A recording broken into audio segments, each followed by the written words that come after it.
Chelsea looking to extend their unbeaten run over Spurs to 5 games. In fact, they've won the last 4 against them. But then again, that is nothing new. Look through the history books. They don't lose to Tottenham very often. Jam on a Chelsea.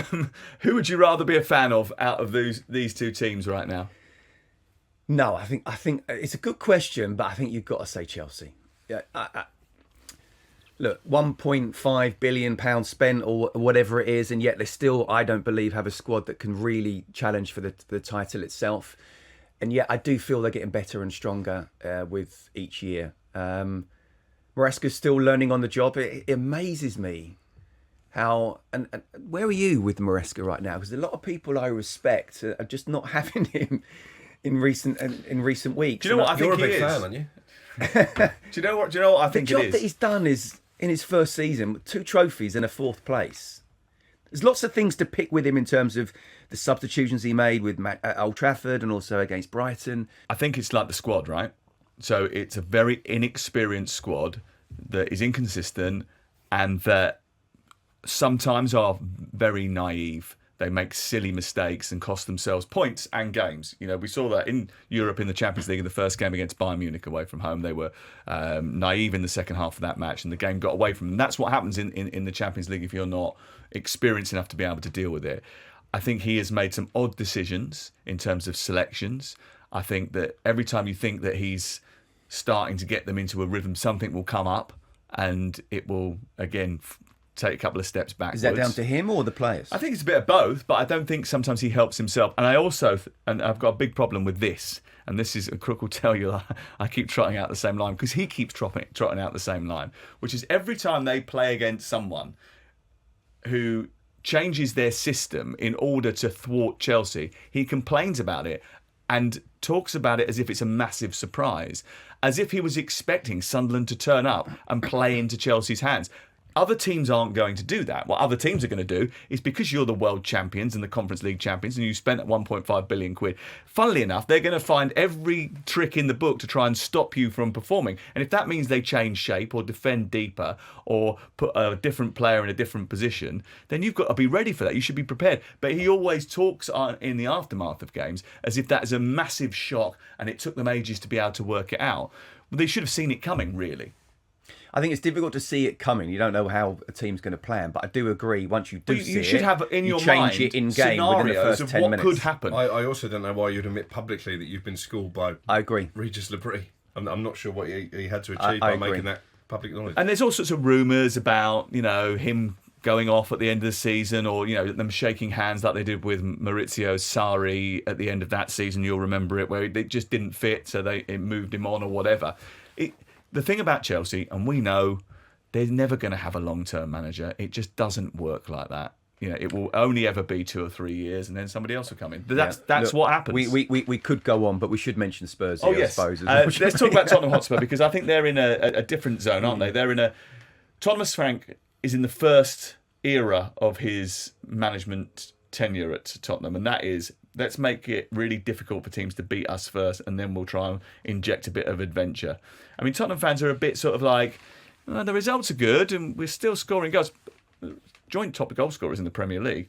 But it doesn't feel Tottenham, does it?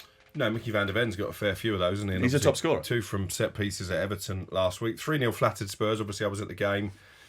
Everton were better than the scoreline suggested, but Spurs were clinical when it mattered. Still didn't create a huge amount of chances from open play. Vic's made a load of saves, hasn't he? Yeah.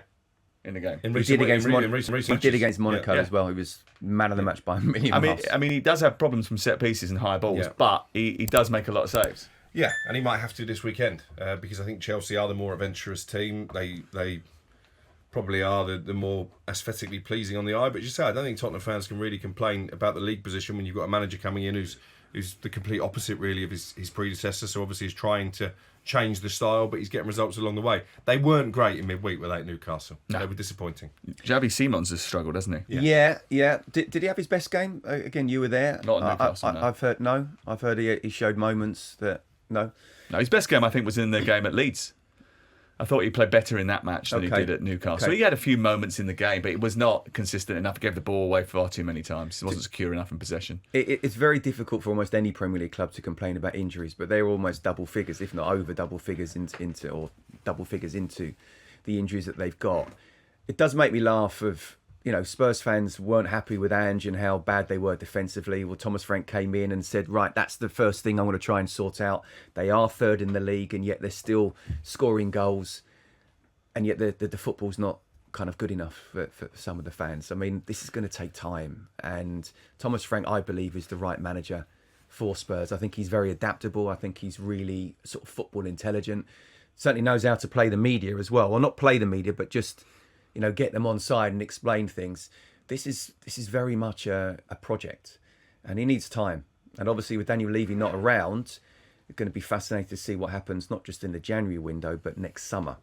And it needs to be given a little bit of time, at least a year, before we start. Absolutely. judging. Look, I think he's a great guy. I think he's a very good manager. To have secured that defence with basically pretty much the same personnel. He's lost Romero for a part of the season as well, and he's made Kevin Danso into Van der Ven's partner, and he's done very well with that. He used Paulinho as a centre half in midweek. He hasn't had a striker to talk of either, because Tell is inconsistent. He's a very young player.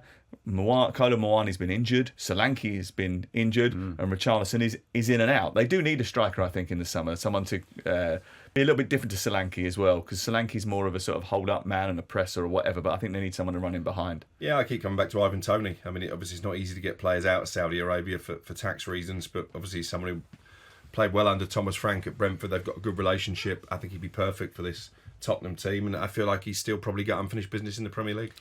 Has Harry Kane got a...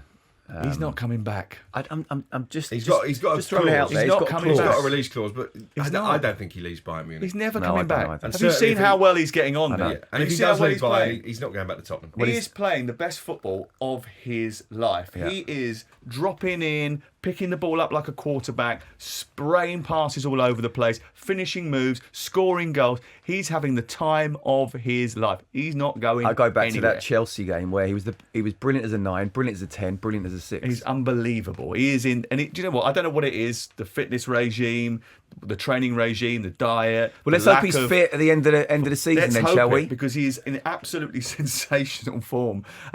Talking of big number 9s that could play for England, Liam Delap came off the bench after 7 weeks with an injury, got one yellow card, and then picked up another one, and the second one actually could have been a straight red, to be honest.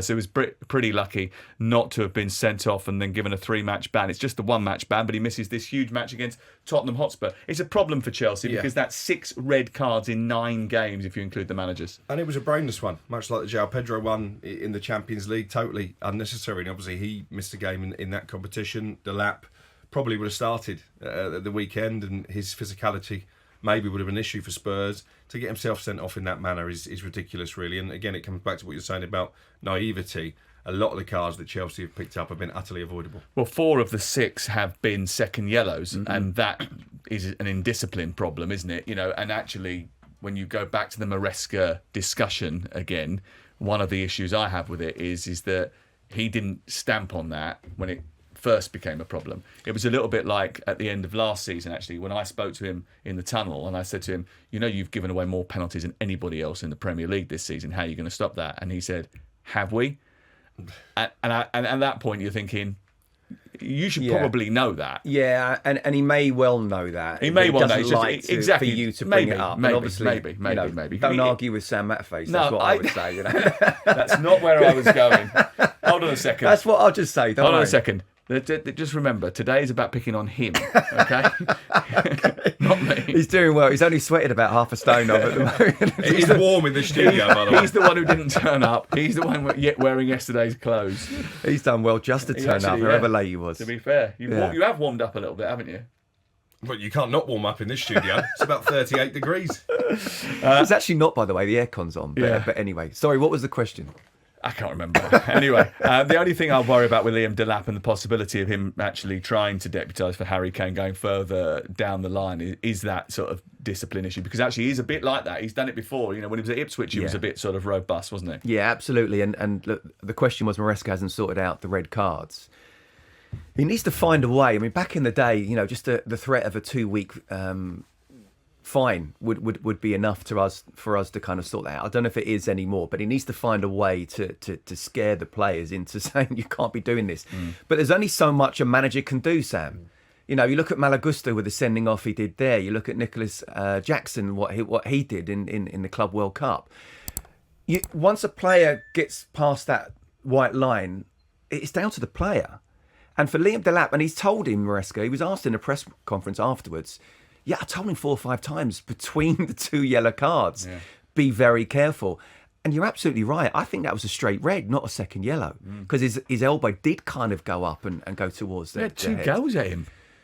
Honestly, they've got to find a way. He's got to find a way. I don't necessarily blame him, but he's got to find a way. I mean, even his own red card was a joke. I mean, how can you not celebrate a last-minute winner against the champions? But it is what it is. I don't have a problem with that one.